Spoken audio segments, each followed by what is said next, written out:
Hinamak na manugang. Kabanata 13. Pagkalabas ng Green Pavilion, pumunta si Alex Dixon sa supermarket at bumili ng gulay na iuuwi. Pagdating niya sa bahay, nakita niya ang kanyang biyenang si Helena na nakaupo sa sofa na nagtatampo. Galit pa rin siya dahil sa pagmamaliit sa kanila sa Green Pavilion kanina. Nang makitang nakauwi na si Alex Dixon, galit na galit siya kaya hindi niya maiwasang sumpain. Sa hitsura ni Jane, anong klaseng tao ang karapat-dapat para sa kanya? Bakit kailangan niyang pakasalan ang isang basurang tulad mo, na mas masahol pa sa isang baboy o aso, at maging sanhi ng pagkawala ng mukha ng ating pamilya? Kumunot ang noo ni Alex Dixon. Mababa pa rin ang tingin sa kanya nitong biyenan. Kahit na tinulungan niya ang kanyang biyenan na malutas ang 8 milyong yuan na problema, pakiramdam niya ay wala pa rin itong kakayahan. Lalong nagalit si Helena habang nagsasalita. Inilabas niya ang rehistro ng marriage contract mula sa silid, inihagis ito sa mesa ng kape, at sinabi, "Jane, dapat mong hiwalayan ngayon ang walang kwentang tao na yan. Sa kagandahang tulad mo, di natin alam kung gaano karaming mayayamang tao ang maghahabol sa'yo, pagkatapos ng hiwalayan nyo." Nagmamadaling sinabi ni Jane Lewis, "Nay, itigil mo na ang panggugulo. Ang usapan ngayon ay hindi ganap na kasalanan ni Alex Dixon." Kahit na hindi gusto ni Jane Lewis si Alex Dixon, pagdating sa diborsyo, tiyak na hindi siya papayag. Alam niya na kahit walang gaanong kakayahan si Alex Dixon, at least sincere siya sa kanya, hindi tulad ng mga mayayaman na nababaliw maghabol sa kanya, pero pagkatapos makuha ang mga kamay mo, malaki ang posibilidad na wala na itong pakialam sa iyo. Ayaw din ni Jane Lewis na maging laruan ng mga mayayaman. Minsan, naramdaman din niyang normal ang buhay niya kasama si Alex Dixon. Sa totoo lang, medyo maganda rin. Sa sobrang galit ni Helena ay umiyak siya ng umiyak habang sinasabi, "Hindi na ako mabubuhay. Basura ang manugang ko at suwail ang anak ko. Mamamatay na lang ako." Alam ni Jane Lewis ang paraan ng pag-iyak ng kanyang ina, kaya dali-dali niyang sinabi kay Alex Dixon, "Bilisan mo at magluto." Sige. Tumango si Alex Dixon at mabilis na pumunta sa kusina. Saway sa kanya ni Helena mula sa likuran. Tinuro niya si Jane Lewis at sinabing, "Kahit hindi kayo maghiwalay ngayon, maghihiwalay pa rin kayo soon or later." Sabi ni Jane Lewis, "Nay, huwag kang mag-alala. Hindi ako makikipaghiwalay." Galit na sabi ni Helena, "Kailangan mo talaga akong galitin para makontento." Tuldok, tuldok, tuldok. Pagkatapos kumain, bumalik si Alex Dixon sa kwarto at nahiga sa sahig gaya ng dati. Kahit na hindi sumang-ayon si Jane Lewis sa alok ng kanyang ina na maghiwalay sila, hindi maganda ang kanyang kalooban nang maisipan niyang kutsain sa Green Pavilion. Humiga siya sa kama habang nakatalikod kay Alex Dixon at hindi umimik. Hindi makayanan ni Alex Dixon na makitang nagtatampo ang asawa kaya't sinabi niya, "Asawa ko, huwag kang mag-alala sa regalo bukas. Aayusin ko ito. Matulog ka na." Malamig na sabi ni Jane Lewis, "Huwag ka nang magpanggap na mayaman." Malinaw, hindi siya naniniwala na malulutas ang bagay na ito. Isa pa, dahil sa nangyari sa Green Pavilion ngayon, medyo nagalit siya kay Alex Dixon. Mula nang ikasal siya kay Alex Dixon, hindi pa nakatagpo ng magandang bagay ang kanyang pamilya. Masasabing ang dahilan kung bakit naging ganito ang kanyang pamilya ay dahil sa pasanin na si Alex Dixon. Lubhang naagrabyado si Jane Lewis, ngunit wala siyang magawa. Lumipas ang gabi nang walang salita. Kinaumagahan, naghanda ang pamilya para magmaneho papunta sa villa ng Lewis family.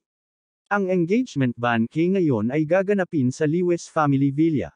Nagpalit si Jane Lewis ng asul na damit at naglagay din ng light makeup. Siya ay napakaganda na walang katulad. Medyo natarante sina Albert Lewis at Helena dahil hindi sila nakapaghanda ng 2 milyon ayon sa pagtanggap ng matandang ginang.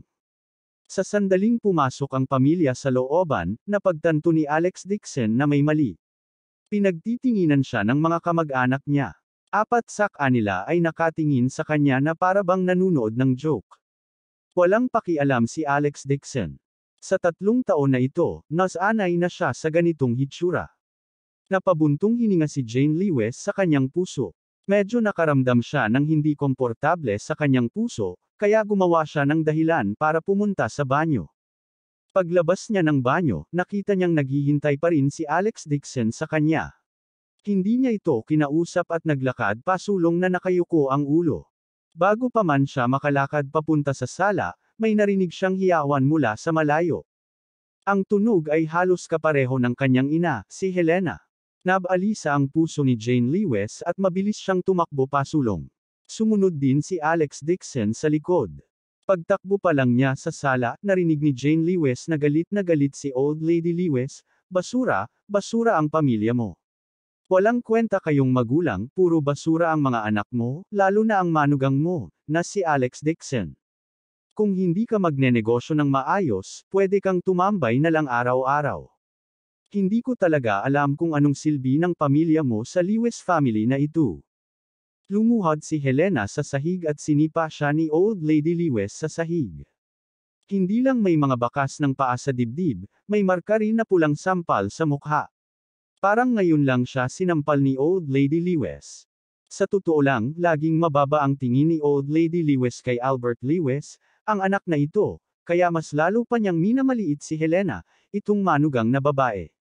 Sa simula, umaasa siya na si Jane Lewis ay maaaring magpakasal sa wealthy class, ngunit hindi niya inaasahan na si Jane Lewis ay talagang magpapakasal sa isang walang kabuluhan. Mula sa sandaling iyon, lubos na nadismaya si Old Lady Lewis sa apat na magkapamilyang ito, at inis din siya sa sukdulan. Ngayon ang engagement banquet ng kanyang pinakamamahal na apo na si Megan Lewis. Si Helena ay talagang kumuha lamang ng isang sira na platinum na kwintas. Noon, malinaw niyang sinabi na ang regalo sa kasal ay hindi maaaring mas mababa sa 2 milyon. Hindi niya inaasahan na sasampalin siya ng kanyang pamilya ng ganito. Paano ito natitiis ng matandang ginang? Nay. Nagmamadaling sumulpot si Jane Lewis at inalalayan si Helena habang nagtatanong, Lola, ano pong kasalanan ng nanay ko? Ginawa niyo po ito sa kanya. Tumingin si Old Lady Lewis kay Jane Lewis na may masamang tingin at biglang kumuha ng gift box sa mesa at inihagis sa mukha ni Jane Lewis. May mukha ka pa talagang magtanong kung ano ang mali mo. Alam mo ba kung anong araw ngayon? Si Megan ay ikakasal na ngayon at nagbibigay kayo ng ganitong bagay. Hahayaan mo bang makita kami ng Wang family bilang isang joke? Ano bang sinabi ko sa inyo noon? Ganito ba ang pakikitungo niyo sa akin walang mga puso? Dinampot ni Jane Lewis ang kahon ng regalo. Nasa loob ang platinum necklace na binili niya kahapon. Isa pa hindi pa siya kahit kailan nakasuot ng ganoon kamahal na kwintas. Kadalasan, siya man o si Helena, hindi sila papayag na bumili ng ganoon kamahal na alahas para sa kanya. Pero kahit ganoon, naramdaman pa rin ni Lola na sobrang mura at nakakahiya ang regalong ito sa mga taga-Lewis family. Baka sobrang biased niya. Nakaramdam ng hinanakit si Jane Lewis sa kanyang puso. Sa sandaling ito, bigla niyang nakita ang kanyang ama sa mga mata niya na nakatayo sa gilid ng karamihan. Agad niyang tiningnan ang kanyang ama na may pagmamakaawa, umaasang maaari itong makaawa sa ngalan ng mag-ina. Ngunit tumingin si Albert Lewis sa kanilang dalawa at humakbang ng 2 hakbang pasulong. Umiwas siya ng tingin sa karamihan at nag-iwas ng tingin kay Jane Lewis, hindi na tumingin ng diretso sa kanya. Unti-unti ding lumamig ang puso ni Jane Lewis. Maging ang kanyang ama ay hindi kayang protektahan ang mag-ina. Sino pa ba sa pamilyang ito ang makakapagtanggol sa kanila? Lola, may nangyari sa tatay ko, ginamit niya lahat ng ipon niya dito at may utang pa siya na 6 na milyon. Ang kwintas na ito ay napakarangyang alahas. Ano pa bang gusto mo? Galit na sabi ni Jane Lewis.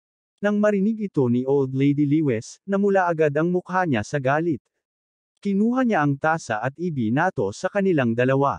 Tumalikod si Jane Lewis at niyakap ang kanyang ina, planong gamitin ang kanyang likod para saluhin ang tasa ng tsaa. Ang tasa ng tsaa ay nahulog sa lupa at nagkapira-piraso. Hindi dumating ang sakit na inaasahan niya. Tumingon si Jane Lewis at nakita niya ang isang matangkad na nakatayo sa kanyang harapan.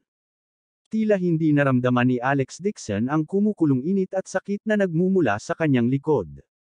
Nag-aalalang tanong niya kay Jane Lewis, asawa ko, ayos ka lang ba? Umiling si Jane Lewis, ngunit napuno ng init ang kanyang puso. Hindi niya akalain na ang walang kwentang asawa niyang ito ay talagang tatayo para protektahan siya sa kritikal na sandali. Sa sandaling ito, isang boses ang nagmula sa labas, "Lola, dumating ang ikatlong tiyuhi na may dalang Porsche." Abangan ang susunod na kabanata.